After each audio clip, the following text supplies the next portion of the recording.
साथियों 1978 का रिकॉर्ड तोड़ने का अंदाजा लग रहा है। अभी तक 13 का और 16 का रिकॉर्ड नहीं टूटा है, लेकिन ऐसे ही स्थिति अगर गंगा जी का बना रहा तो 16 का भी रिकॉर्ड टूट जाएगा और 13 का भी रिकॉर्ड टूट जाएगा और 78 का भी रिकॉर्ड टूट जाएगा। साथियों, हम उत्तर प्रदेश के जनपद मिर्जापुर जिला के एक गोपालपुर ग्राम में आ चुके हैं और इस गांव में गंगा एकदम उफान पर है और इतना तबाही मचा चुकी है जिसका कोई सीमा नहीं है। सब घर बाजार से लोग लौट रहे हैं, तो लौटते समय हमारे गांव के गोपालपुर ग्राम के राजापुर ग्राम के जो इस मार्ग पर गोपालपुर मार्ग पर इतना पुल पर जल का भराव हो चुका है कि आने जाने का मार्ग एकदम अवरुद्ध हो चुका है, जिसके कारण से हमारे गांव के और गोपालपुर और मिर्जापुर शहर का रास्ता एकदम आने जाने का कट चुका है। शहर में आए हुए लोगों को इतनी दिक्कत हो रही है कि जो मार्केट आए हुए हैं अब वह रात को कहाँ जाए, और जो गांव में है वो बंद हो चुके हैं, वो बाहर नहीं जा पा रहे हैं। हम आपसे यह रिक्वेस्ट करेंगे कि आप लोग जबरी न करें, पानी में हिलने की कोशिश न करें। आपको लग रहा है कि रोड पर हल्का पानी है, लेकिन कटाव के कारण कहीं गड्ढा भी हो चुका है।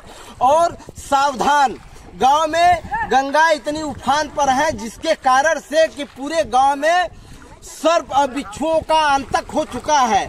तटीय गंगा नदी से तटीय जितना भी गांव है, शहर है, सब सावधान हो जाए। रात्रि के समय टार्च और लाइट की व्यवस्था बनाकर रखें और जागरण करें और मच्छरदानी में सोएं, क्योंकि सर्प और बिच्छू गांव में घुस रहे हैं, क्योंकि सभी बिलों में पानी घुस चुका है।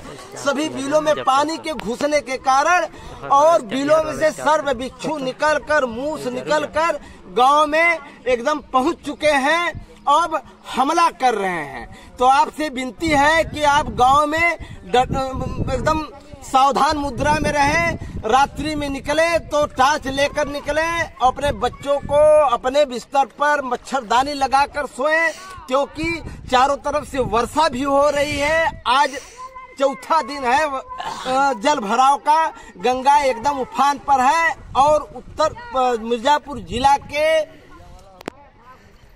उत्तरीय क्षेत्र में एकदम तहलका मचा रखी है। यहाँ तक कि पशु अपने मवेशियों को लेकर किसान जंगल की तरफ रुख कर चुके हैं। अब उनको रहने खाने की भी व्यवस्था में बड़ी बाधा आ रही है। वो बच्चों को अपने अस्थायी ठिकानों पर पहुंचा रहे हैं। कुछ लोग छत के ऊपर खड़ा होकर बिता रहे हैं कि गंगा वापसी लेंगी तो हम नीचे उतरेंगे, लेकिन गंगा वापसी का कोई अंदेशा नहीं दिखाई पड़ रहा है। इसलिए आपसे विनती है कि अपने मवेशियों को एक अस्थायी ठिकाना पर पहुंचाने की कृपा करें। अपने बाल बच्चों को अपने रिश्तेदारों के यहाँ अस्थायी एक सुरक्षित जगह पर पहुंचाने की कृपा करें। सबसे मदद मांगे, रिश्तेदारों से मदद मांगे, पड़ोसी गांव से मदद मांगे। मदद मांगने में आप हिचकिचाए ना।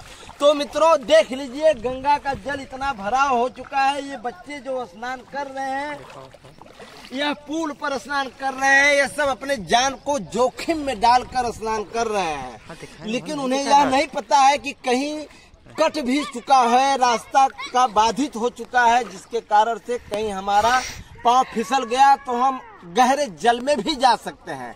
इसलिए गांव वालों से और सभी जनता जनार्दन से हमारी विनती है कि वह सुरक्षात्मक प्रणाली का प्रयोग करें और पानी से जबरदस्ती न करें। आग पानी हवा से ठिठोली न करें, क्योंकि यह बर्दाश्त नहीं करती। आग पानी हवा बर्दाश्त नहीं करती। हम उनके साथ ठिठोली करेंगे तो वो हमें नुकसान पहुंचाएंगे। उनसे हम दूरी बना कर रहें। अब बच्चों से भी गार्जियन को हम रिक्वेस्ट करते हैं कि गार्जियन भी अपने बच्चों को हिदायत दे कि वो गंगा में स्नान करने की कोशिश न करें, नहाने की कोशिश न करें, क्योंकि गंगा का जल स्तर इसलिए भरा है कि डैम का पानी छोड़ा जा रहा है जो जल स्थिर है। तो डैम में मगरमच्छ घड़ियाल पाए जाते हैं, क्योंकि मगरमच्छ घड़ियाल स्थायी जल में रहते हैं और जब डैम का पानी छोड़ा जाएगा साथियों, तो उनके साथ मगरमच्छ और घड़ियाल भी आ जाते हैं जो गंगा जी में आ चुके हैं। उस गंगा जी से जो छोटी छोटी नदियां निकली हुई हैं, उन रास्तों से गांव में वो हमला करने के फिराक में है और नदियों के किनारे किनारे वो सब आ चुके हैं। इसलिए बच्चों से, अपने गार्जियन से हम विनती करेंगे कि बच्चों को गंगा जी में पानी में स्नान करने के लिए रोकें और खुद जाने से बचें और अपने मवेशियों को सुरक्षित स्थायी ठिकाने पर पहुंचाने की कृपा करें। हमारी प्रशासन एकदम अपने अपने चौकियों पर मुस्तैदी से डटी हुई है, लेकिन एक खेद की बात है कि ग्राम गोपालपुर में नाव प्रशासन के द्वारा चलाई जा रही थी, जो कि गांव के लोग झगड़ा करके, जो जिनको तैरने आता था, वो आनंद लेने के लिए दूर दूर ले जाने के लिए बार बार कह रहे थे, प्रयास कर रहे थे, जिसके कारण से उससे नाविक से झगड़ा कर लिए और नाविक अपना नाव लेकर चला गया। आज वो स्थिति है कि रास्ता शहर और गांव का रास्ता बिल्कुल कट चुका है। तो सभी अभिभावकों से हमारा निवेदन है कि किसी भी नाविक से आप छेड़छाड़ न करें, उनके साथ झगड़ा और जबरदस्ती न करें, उनके साथ एक भाईचारा का व्यवहार करें ताकि वह आपका सहयोग कर सके, अपने नाव पर बैठाकर इस पार से उस पार पहुंचाए और गांव में जो फंसे लोग हैं उनको निकालें। धन्यवाद।